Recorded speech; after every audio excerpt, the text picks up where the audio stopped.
Balima Anyakuma très urgent pour les peuples de l'AES. Aïwa, dimanche 21 juin 2026, en boraka information téléman d'osoro, ko attaque beka ke fana. Mais en la bana tchougou. En même temps, depuis Mauritanie ou ka prisonnier mogo do bla, ou ka terreau do bla dro, au dougouje, attaque commencera à ke fana. Est-ce que coïncidence d'où? AES beka c'est AES beka sera kouradota. Ne AES ma stratégie changée. C'est urgent. AES beka bi problème de konra nous ma bois konodron ou AES ko de bantolaï. Malion, moi je soutiens l'AES, ne ma dogo mochila. Je soutiens l'AES.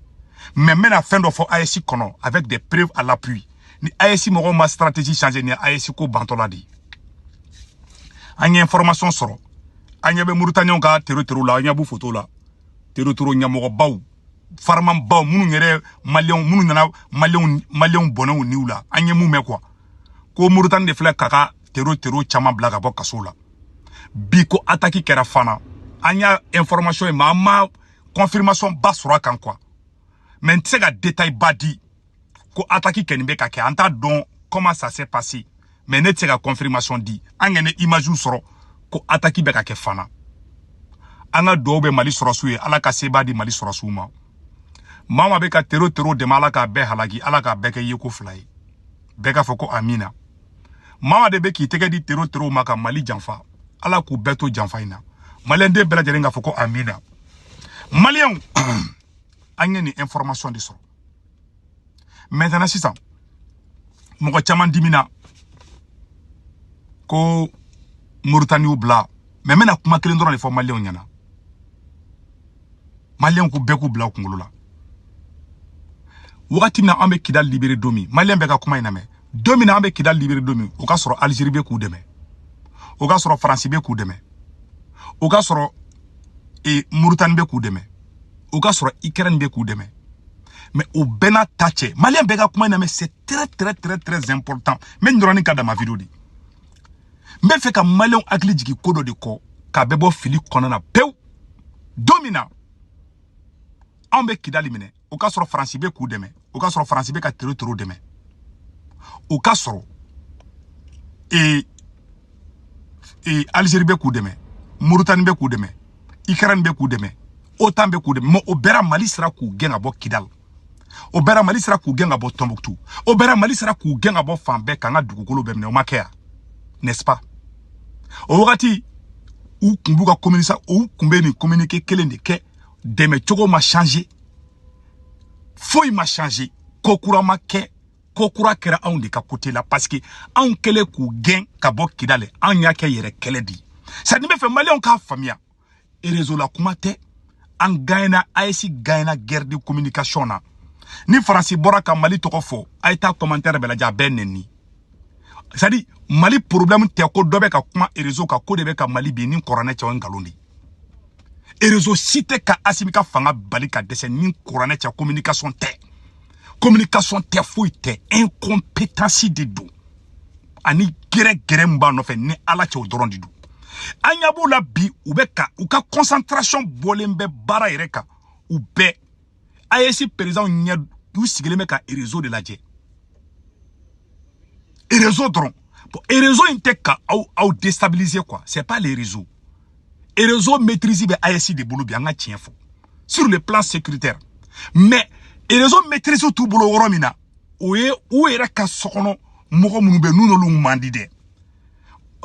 Mali, Burkina, Niger ou Ghana ou France boka bi ou Ghana France contrôle là en rebe coup de là. Ali si n'était France fait. N'était terreau fait. C'est au Ghana do. Mais défaitif meka kebi o te réseau ede o te conférence 24 beka comment faut ko beka to ko aka surasu beka démoraliser o yen galondi ça dit me fait ka mogo la bo fili de kono beka mogo bla fili de kono et réseau kuma te domina CDAO kuma fait ka intervention militaire ke bubu mabel nous ni Abdou Niang nous ani everyjag o be kuma ka CDAO de mais o bera Mali résistera muya simi bim nya fana toujours o gere de beka ile Burkina la o gere de beka ile Niger la o te dovere asigné kalekan de donka te janfake nya vidéo ke kunu c'est-à-dire Mauritanie tero blau. Mauritanie tero blau. Angana kungolo kalaya. Ko doy ni fo réseau kan. Depuis Assimi Mali président mina domi mogo be ka critiquer ma kumbe ka gagner. Marsu organisera Bamako kono Assimi contrôle la obera Assimi ka popularité nyogon kunte djembe. Evelyn Jake marsi ke. Abdou Niang nunu be bora ka kuma langolo sugu be fa video be obera Malien ko Assimi ambife. Assimi problème kono bi réseau tede. Ko segu tungara be ka kuma mu fo karsa be ka kuma mu fo a bengalu. Assimi ibe dinge min kono bi iyere ka dinge selindi du hal na be ya makun ne ni korane che ne segu tungara ka bara donda la kanke shew o te dobo o tato ene be na kidali soro o tato kebe na gagner ou be te na gagner e ka gagner ni be bo e yere de la parce que e kidali soro dro e bulo flajigi e bulo ça va maintenant anga janfa ke sisa an jara ka wara faga I chuni be ye surasu janfalu damene surasi ba fla de be Assimi bolo kasola awa ayesi mogo abe orge mal placé min koro na ma bla aga jamana Mali be bi Burkina be bi Niger be bi ala ka kulu wala batando na che na ma koloshi ne ka la ngini tede aw te tien fe aya keni mogo min koko Assimi Goita kani mai abe dien galombe noro ola sali ne be ka boka Assimi jogo de fo ay jogo jugu ya munu ke fo ka blali ka buru fiene to fol dabla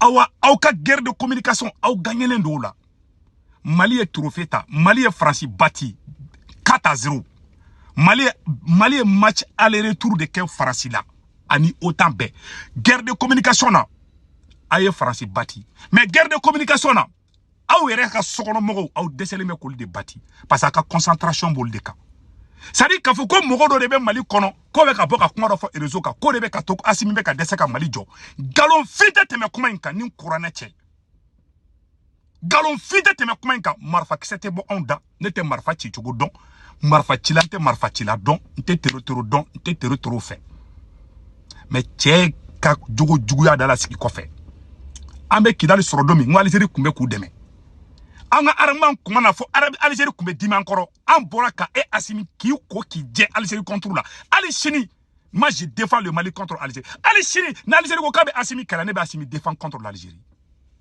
mais yi jogo jugu me Mali kono ne bo defo voilà moi to inet se kabe bo ingi na lembe iyere kangi concentrer femme ko ingi na lembe ko mumbe ka fimo o de be ki toro ibaro surasi ibaro mogo mbato mogo te surasi ka fangata ni surasi e fangata a te fait fenka fama ou be ke dictateur wi nous be fait ke empereur udi ça dit comment me fait malien ka kuma kele ne fama et réseaux sociaux te ka Assimi ka fanga tiende Assimi yere ke wale de be ka ti fanga nti Assimi de follow bo Assimi be se ka fo mogo juma ma ko e tero follow e Assimi ndi Assimi ne kwa ka jamano doma banyakara donso ba kalama Yusuf Toloba be bora ka eta o teke di tero ma ka eta bengan kenu e moke bon me bu mu fo ayesi mogo nyana munum da aw mandi na mo akili bo uko billahi tallahi jamana bi binka auto réseau flela segu tungara mana video ka kina fi nyata la awere ko sanga tene la awere ko de ka video te la jela ne ka video mo muntien anwi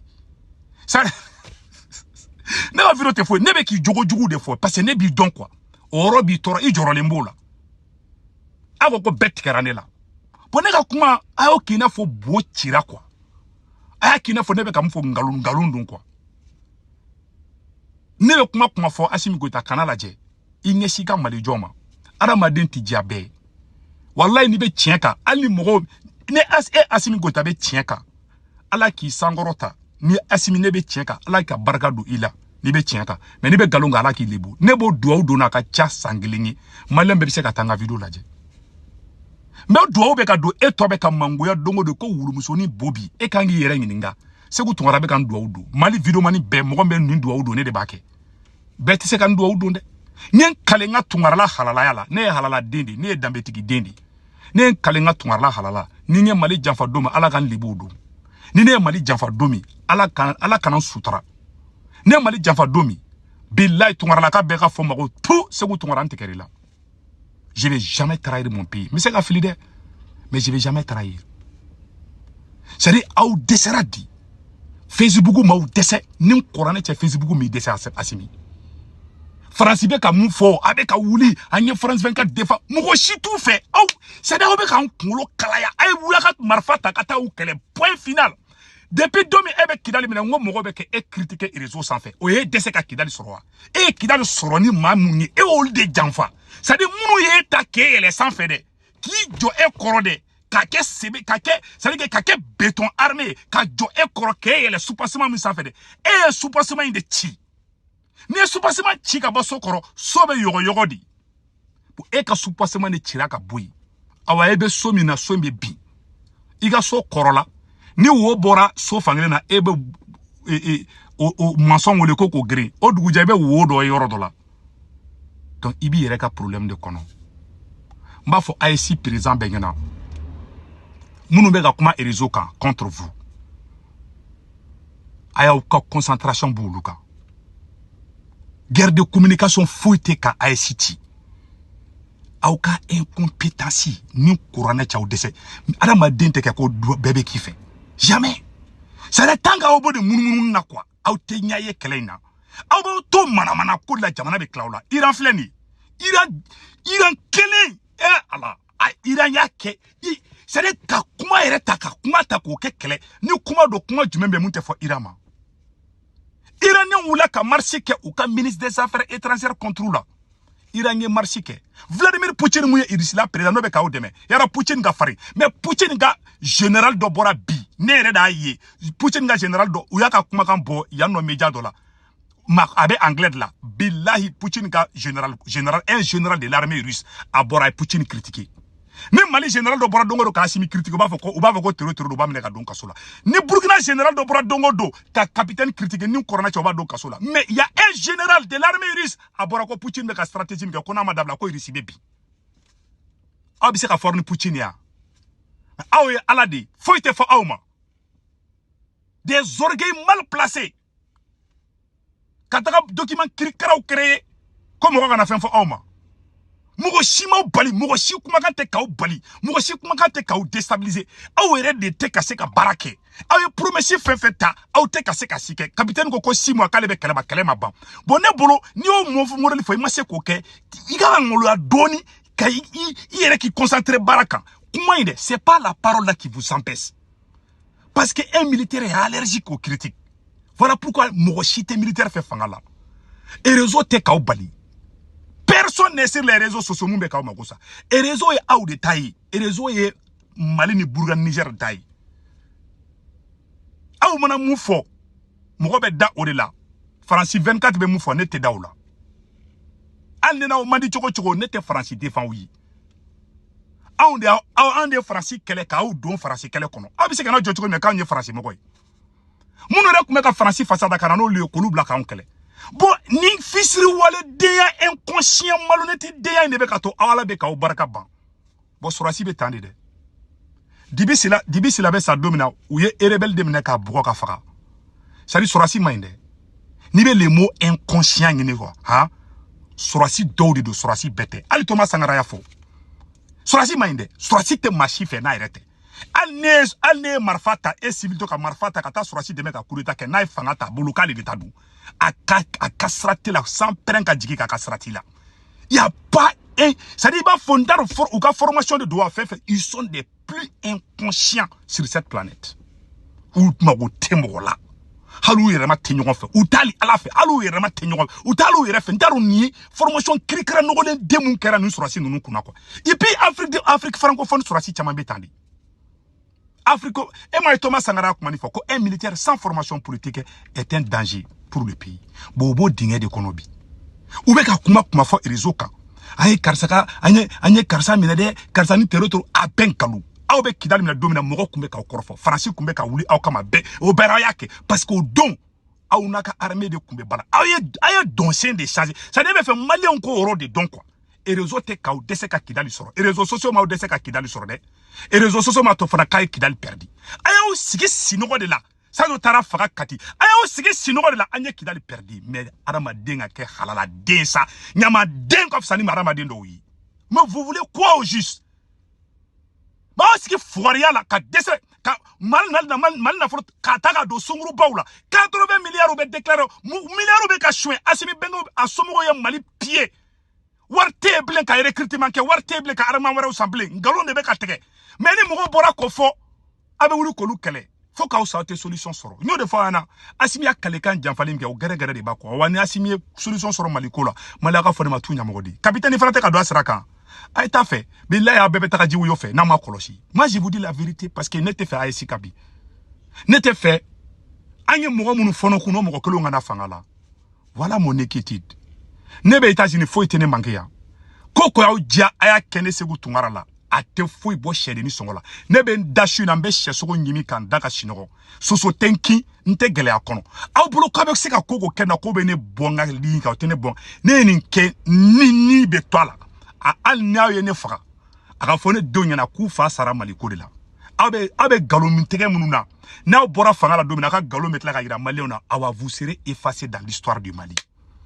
M5 de Jamala Bol le 14 janvier 2022 ou banko M5 botele la au anniversaire beke ça dit horon kolon diabe teme mo munu ya baraka ka jamana histoire ka yelema parce que ndro mo do kongolo mandi ali nyama dente ninge che imanine chugu iye mu ke jamana ka teme dans le passé che anga boango fossa ali djebe benaka ko irisu ni américain mani mais djebe benaka ko irisu de folo duna Berlin djebe européen be côté mais pourtant mandi aw ko kanga avancer abe namaraka abe galonka mo munu bora ke et défend le 14 janvier et olu janfa ala ko janfa man ibe jan aw be janfa de kono nin couronne che tanga be janfa en kono ala te barka do awla awa janfa chronique la galonte bana de assimila il a la mythomanie je te dis ça je vous dis ça aujourd'hui Assimi Goïta bana galonte bana de bola a virisi de donner bou belabi ni man galonte dro était malien debli wa on de tout ante doula ara prochainement temena Assimi Goïta ni Abdoul Niang ani Boubou Mabel ayo préparer chez ni mena no fana segere muna bi ou Abdoul Niang ni Boubou Mabel bla ko réussir ko bla ka kola muna na no mbo fana segere fana chini épisode ti chamambe vidéo ina Malion même moi fo men kale corane la nteka galon teka wi et réseaux sociaux teka Assimi dese ka kele kede ou be ka fe fa ben kalu die la kushi temu madame ali surasu ka do mambe do kidal mais an esra ka do kidal o yan balika do gida I kelen go perdi ibi joko réseau du me e dese o ma marfa de be réseau kono mu be ka chi kidal ya cha mo bo yansa malia kambe